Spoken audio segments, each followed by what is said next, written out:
Hello, my name is Charles Alessi and welcome to this episode of For Health's Sake from Edito Health. Today, I've got a wonderful opportunity to have a conversation with Professor Gerhard Hindricks from the European Society of Cardiology. And of course, this is part of a wonderful new collaboration between the European Society of Cardiology and Edito Health and colleagues around the Radical Health Festival. But let me start by introducing Gerhard first, and also asking you, Gerhard, to introduce the European Society of Cardiology, because not all of the people who are listening to this may be as aware of this organization. Over to you. Thank you, Charles, and thank you for giving me the opportunity to join you and discuss the really fascinating opportunity of cooperation and collaboration of the Radical Health Festival with the European Society of Cardiology. Thank you for introducing me so nicely. Educational-wise, I'm a low voltage guy. I'm an electrophysiologist, cardiologist. So I work on the field of arrhythmias at the Heart Center Leipzig in Germany. And for more than a decade, I had the privilege to serve the European Society of Cardiology in various functions. So the ESC is a great society and organization for the cardiovascular community, and actually the biggest global society in the field of cardiovascular medicine. We have more than 100,000 cardiologists that join us from 58 national communities to build up the ESC. We are the ESC, we are cardiovascular medicine. We have associations that serve the subspecialties, like for the coronaries, like for arrhythmias, like for heart failure. We have a big congress for cardiovascular medicine. So the cardiovascular world will join this year in the beautiful city of Amsterdam by the end of August. And we expect more than 20,000 people to join us. And now we are very happy and excited about the opportunity to cooperate in a new extending field of digitalization and digital medicine with the experts around you, Charles, for the Radical Health Festival to happen in Helsinki in summer this year. Yes, it really is an opportunity. And we're in a really changing world, Gerhard, because it's really quite fascinating if one stops for a second and looks as to where we are, because cardiology at present is in a place where things are happening quite quickly. The pandemic, of course, has changed an awful lot in medicine and in care. Care for a lot of people has been delayed. We're seeing more people with cardiovascular problems than we otherwise would have expected to see, because of course care has not been quite as optimal as it should have been. And this new world of digital medicine, which in the past was just a little bit to the side to what we did every day, is now, of course, completely mainstream. And I think there is a real opportunity for us to start thinking of cardiovascular medicine perhaps in a different way, because cardiovascular medicine, to a degree, leads all of non-communicable diseases in healthcare. It's not only the heart, it's the heart's connected to everything else. You made me laugh talking about you being a low voltage guy. That low voltage is really quite important, because if it wasn't for that low voltage, both of us would have fallen flat by now. So you guys are really quite important, and the connections are really quite important. But coming back to cardiovascular medicine per se and the digitization, what do you feel is happening at the moment, and what do you feel your colleagues are feeling? Because obviously they're under a significant amount of pressure. So the ESC has recognized the unique opportunities that are given to us by the various elements of digitalization in cardiovascular medicine and in medicine per se. So years back, the ESC has taken the decision to put a strong focus on this field, as we believe that it is, aside from environmental elements and issues that are also connected to digitalization, probably the most important field for the future of medicine that will define the future of medicine. I'm very, very, very careful, Charles, with the term disruptive, but I think it's adequate to be mentioned in the field of digitalization. It has the power to change everything. It has the power to make medicine better than ever in mankind. So it's a huge opportunity. It gives new opportunities in the access of care to reduce the inequalities of treatment around the globe. And the ESC always has had a global perspective, and we take also that in a global perspective.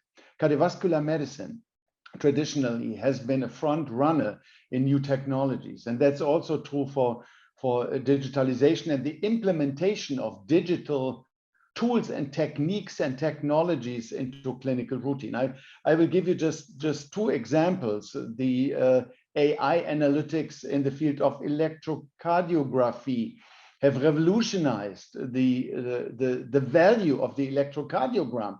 It's no longer rate or rhythm, it's now extending to pump function of the heart, to heart failure, to arrhythmias that happened in the past and that are hidden in the ECG, non-visible to our eyes, but detectable by digital technologies. One other example is the cardiac implantable electronic devices and the opportunities that we have in that field. Hundreds, thousands of people around the world, citizens, patients, are living with pacemakers and ICDs and loop recorders to monitor their health and their rhythm, and all this will go far beyond just a pacing device, but will become a digital element that guides health and that connects the patient to the outer world. So to speak, Charles, we are facing a completely new set of healthcare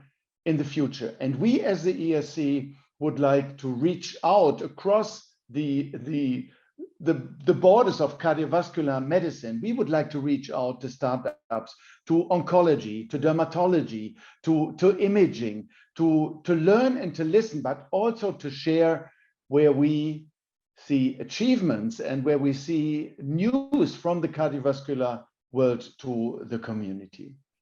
I think that's a wonderful expose of the opportunities around us. I found it fascinating you talking about ECGs. I still remember as a young physician being given my first couple of ECGs on a little strip of paper and trying to figure out where all the waves were and whether there was elevation and whether there was depression.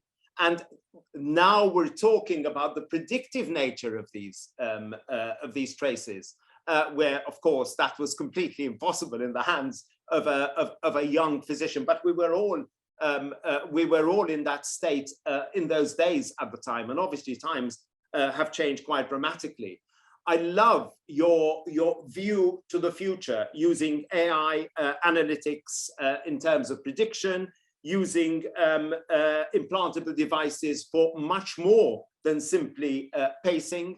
And those thoughts are really quite important, because clearly we're moving into a world where also WHO is talking more about lifelong treatment and prevention of cardiovascular disease in everything, not only heart disease, but of course, including the cancers, the dementias, the cardiometabolic disorders, etc., etc., etc. So the potential to reach out to all other disciplines, I think, is enormous. And more relevantly, the fact that in many respects, cardiology has been in the forefront. A lot of the projects in the world around prevention have been based upon cardiology. You know, making sure people get their blood pressure checked. I mean, really quite simple. They're not quite simple, but simple processes, easy processes to actually use, and not necessarily dependent on really expensive equipment. So of course the potential for equity is increasing. So what do you think is the greatest barrier for all this change to happen? Because clearly this change needs to happen, actually is happening as we speak. But what do you think the greatest barrier is to this future, which I agree is actually starting to happen now? I think the greatest barrier is the systemic settlement of traditional medicine and the reluctance to change. It may not be the nicest call into the community, but I think it's true and it's important. That's why it's so important that we interact, that we interfere, that we learn, that we are open to move into new directions, that we leave old fields, and that we question everything. I would question the fact that was a no-brainer for hundreds of years regarding the knowledge of a cardiologist on the ECG. Does a cardiologist in the future needs him or herself to be able to read the ECG? I question that. We have to question everything in order to give spaces for new developments in the field of medicine. The techniques and technologies are there. Everybody is calling for more digitalization, but we should not forget that 90% of all digital data that we currently have in the healthcare system in for example, Germany, are never looked at. So we have to call for systemic changes in the healthcare sector to enable us to take the benefits of the digital data that we already have and to pave the way for the future to gain the huge benefits of digitalization. So the key roadblocks that I currently see are not on the technology side, they are on the healthcare system side, and we have to intensely work on that. The second line of roadblocks that I see that we have to recognize and have to work on is from the field of regulatory and advocacy. We have to, the regulatory and advocacy are perceived by many colleagues as super dry and not so important. Wrong. It's a little bit dry, but it's so important to reach out to the healthcare regulators, to reach out to the healthcare politicians, to the data security people all around the globe, to go into the discussions, the needs and requirements in order to bring the opportunities, the benefits of digitalization to the patient and then to the citizen. You made a very good point, Charles. It's not only on the treatment of diseases when we take a look to digitalization, it's on prevention, prediction, even primordial prevention, that we do not look only on diabetes and on high blood pressure, but that we go even one step beyond and that we look to the factors that result in diabetes and in high blood pressure. Cardiovascular disease will continue to be the global killer #1 in the decades to come. That's why it is so important. Many healthcare systems in the so-called developed geographies of the world, but even more in the evolving communities in the world, are unable to cope with the challenges that are given to us by the increasing number, the tsunami of cardiovascular disease that we are facing globally. The only solution that I see to prevent cardiovascular disease, to reduce the burden of cardiovascular disease, is digitalization to improve access to care. One last point that I consider in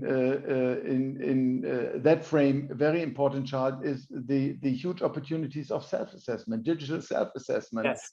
The patients can do, the citizens can do their own healthcare at home using new technologies that most of them even contactless, to give the people, the citizens, the patients insight into their own healthcare. It will also reset the empowerment of the patient in the healthcare sector. Absolutely. And this brings us nicely, Gerhard, to the Radical Health Festival, because that's absolutely what we need, an opportunity to have conversations with the regulators, to have conversations with people who are experts at cybersecurity, like H. Isaac, an opportunity to really meet lots and loads of industry startups. Because of course, yes, the technology is largely there, but there's always more we can do and better packaged stuff we can do to ensure we retain that human dimension, of course, to care, which is at the heart of care. And you also mentioned the fact that interoperability is so important. And we're lucky because we're doing all this in Helsinki, and at the same time, there's going to be a conference of TEDAS, which is the European Union intervention, which is looking to interoperability between health systems, which will enable that data to be at last liberated for us to gain the access and the insights that we need to improve care.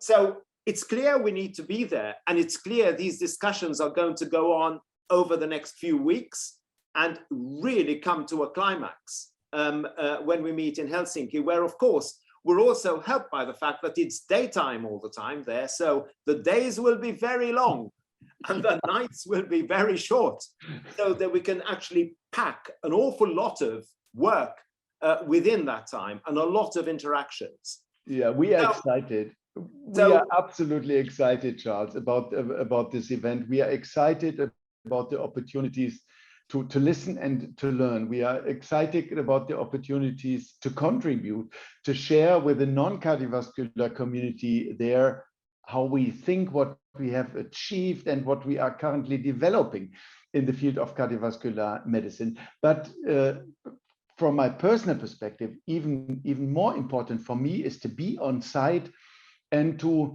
sneak around, to look into other fields that I don't have in focus currently, to meet the people that I do not meet in the cardiovascular world, to meet the regulators, to meet the startup, to bring them together, to discuss and to learn and to advance. It's a huge step for the European Society of Cardiology, and I proudly say that as the chairman of the Digital Health Committee of the ESC, to go into that exciting cooperation and collaboration with the Radical Health Festival in Helsinki. It will be the greatest European event in digital medicine. I'm sure about that. And we are so happy to be there, Charles. As are we. And we're looking forward to further conversations. Plenty of further conversations. Will be my great pleasure. Thank you very much for this time, and we'll meet very soon. And of course, I hope all the people listening to this will also join us, because there's lots for us to talk about. Thank you. Thank you.